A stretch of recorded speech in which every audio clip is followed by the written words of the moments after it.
Héctor Mairena, que es dirigente opositor y miembro del Consejo Político de la Unidad Nacional Azul y Blanco, desde Costa Rica, donde efectivamente se mantiene en el exilio. ¿Cómo está? Buenos días, muchas gracias por la oportunidad para informar y comentar sobre lo que ha pasado en los últimos días en Nicaragua. Por favor, adelante. Bueno, el pasado jueves 9 de febrero, la dictadura de Daniel Ortega y Rafael Murillo se vio obligada a excarcelar a 222 personas presas políticas que estaban en esa condición, algunos desde hace años, del 2018, 2019, otros desde hace meses. Y se vio obligada a excarcelarlos porque ha tenido y tiene todavía una gran presión internacional en demanda de la liberación de los presos políticos. Todos los organismos de derechos humanos independientes han demandado la liberación de las personas presas políticas, la Unión Europea, la OEA y de manera individual varios gobiernos, incluyendo el de Chile, por cierto. Y por supuesto a nivel nacional, la población nicaragüense de manera cívica, de manera pacífica, ha estado demandando esta liberación. El régimen se vio obligado a hacerla, usando varias figuras que son draconianas desde el punto de vista jurídico y que no existen en la legislación nicaragüense. Por ejemplo, les declaró desterrados y ha iniciado un proceso para despojarles de su nacionalidad nicaragüense. Esto Ortega lo hace porque está escamoteando esa victoria que hemos conseguido los nicaragüenses demócratas. Y esa marcha a la que convocaron para el fin de semana es un guión que los nicaragüenses ya conocemos. Ortega se sabe golpeado. Sus bases, que por cierto cada día son menos, están desconcertadas. Entonces ese discurso de Ortega del viernes pasado, esa marcha de este fin de semana, lo que persigue es moralizar a su base frente a una derrota que han tenido. En concreto, ¿cuál es la derrota que usted cree que el régimen de Ortega está sintiendo? Bueno, vea, primero hay que decir que ninguno de los presos políticos se doblegó frente a la cárcel, frente a las torturas físicas y psicológicas a las que estuvieron permanentemente sometidos. Ninguno salió a pedir perdón o a decir el régimen de Ortega es bueno. Ninguno. Todos mantuvieron su dignidad, su resistencia. Y la resistencia de los presos políticos que hicieron de la cárcel la primera trinchera de resistencia y de lucha y de denuncia del régimen de Ortega, ha llevado a liberarlos, aunque desterrándolos, pero eso no tiene ningún valor jurídico. Eso es lo primero. Lo segundo es que sin duda alguna estas 222 personas excarceladas el jueves pasado representan el principal liderazgo social y político del país, que Ortega se había visto obligado a encarcelarlos porque les temía y todavía les teme, por eso los expulsa del país. Ortega está aislado dentro del país y está aislado a nivel internacional. Claro, estamos...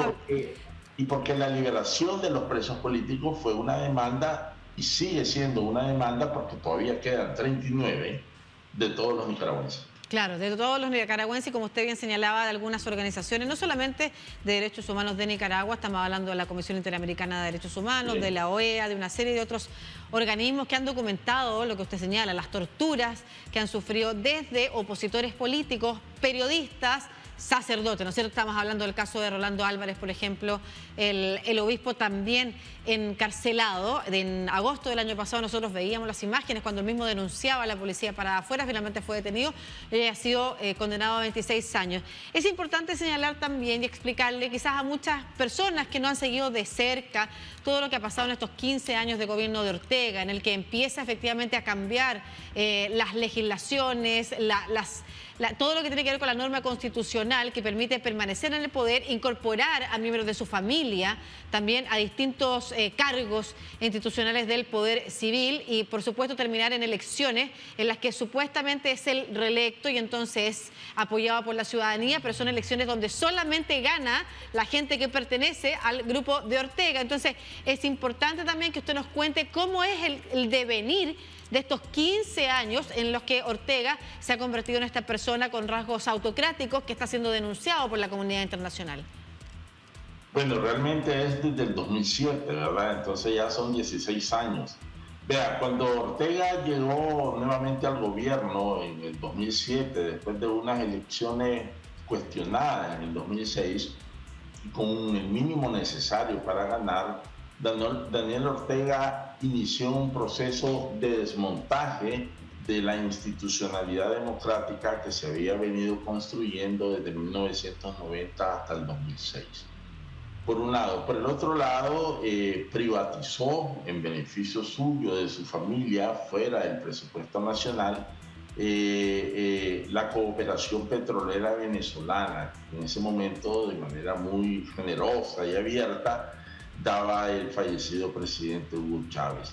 Eso a lo largo de 10 años significó que a los bolsillos de Ortega entraron más o menos 3.000 millones de dólares, un promedio de 300 millones de dólares cada año, que para la economía nicaragüense es bastante. Entonces, esas dos cosas que llevó Ortega en paralelo, la privatización de la cooperación petrolera venezolana y el desmontaje poco a poco de la institucionalidad democrática y una concentración de poder en su círculo familiar, es lo que nos ha llevado donde estamos. Gradualmente fue instaurando una dictadura, dándole cargo a sus hijos, a sus más allegados, y aniquilando las elecciones.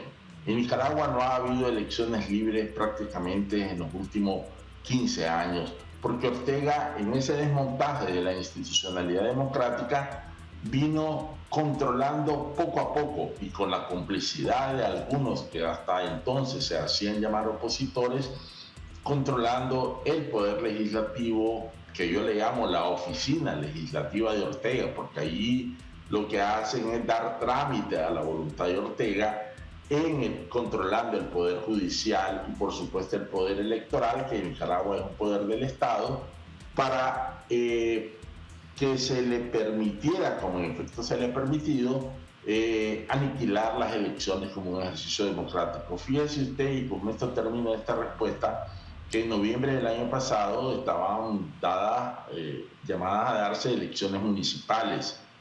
Y Ortega, primero, en Nicaragua no hay un partido realmente opositor que tenga personalidad jurídica. Todos hemos sido ilegalizados. De tal manera que no hay una oposición real. Pero aún así, con algunos partidos satélites, Ortega se adjudicó el 100% de los gobiernos municipales. Claro. Eso no tiene otra explicación que efectivamente la persecución a la oposición política. Estamos viendo una imagen de Daniel Ortega con Rosario Murillo, además que es su pareja y es la vicepresidenta de Nicaragua, a propósito de los cargos que han sido ocupados efectivamente por su familia. Solo para terminar, Héctor, ¿cómo se está organizando la oposición y de qué manera efectivamente es posible avanzar en diálogos que permitan recuperar la democracia en ese país? Bueno, la oposición nicaragüense tiene dos grandes frentes, por decirlo así, ¿no? Primero, la oposición, las organizaciones que están dentro de Nicaragua en condiciones muy difíciles, prácticamente en la clandestinidad, porque hay que decir que el régimen de Ortega, aunque excarceló a estas 222 personas, mantiene la represión, el acoso. Como se ha informado aquí, la condena al obispo Álvarez es lo más emblemático, ¿no? A 26 años de prisión, lo condenaron el viernes pasado. De tal manera que en Nicaragua se mantiene un estado de excepción. Aún en esas condiciones hay resistencia cívica, pacífica, contra los desmanes de la dictadura. Y el segundo es la gran cantidad de nicaragüenses opositores que estamos en el exilio y que ahora, sin duda alguna, nos veremos con nuevos aires, con la incorporación de las 222 personas que fueron liberadas, que, como decía, constituyen el liderazgo social y político. Muchas gracias. Finalmente, en Nicaragua no está planteado ningún diálogo con la oposición. Nosotros lo que Estados Unidos dijo es, podrían darse las condiciones, pero nosotros seguimos denunciando a la dictadura, seguimos demandando la libertad de 39 personas presas políticas que Ortega no excarceló y sobre todo en este momento denunciando la situación del obispo Rolando Álvarez. Perfecto, muchas gracias Héctor Mairena, dirigente opositor y miembro del Consejo Político de la Unidad Nacional Azul y Blanco de Nicaragua, conversando sobre la situación que viven en ese país, precisamente los perseguidos por el régimen de Daniel Ortega y lo que ha sucedido entonces con los deportados y con quienes continúan presos. Muchas gracias, que esté muy bien. Buenos días, gracias.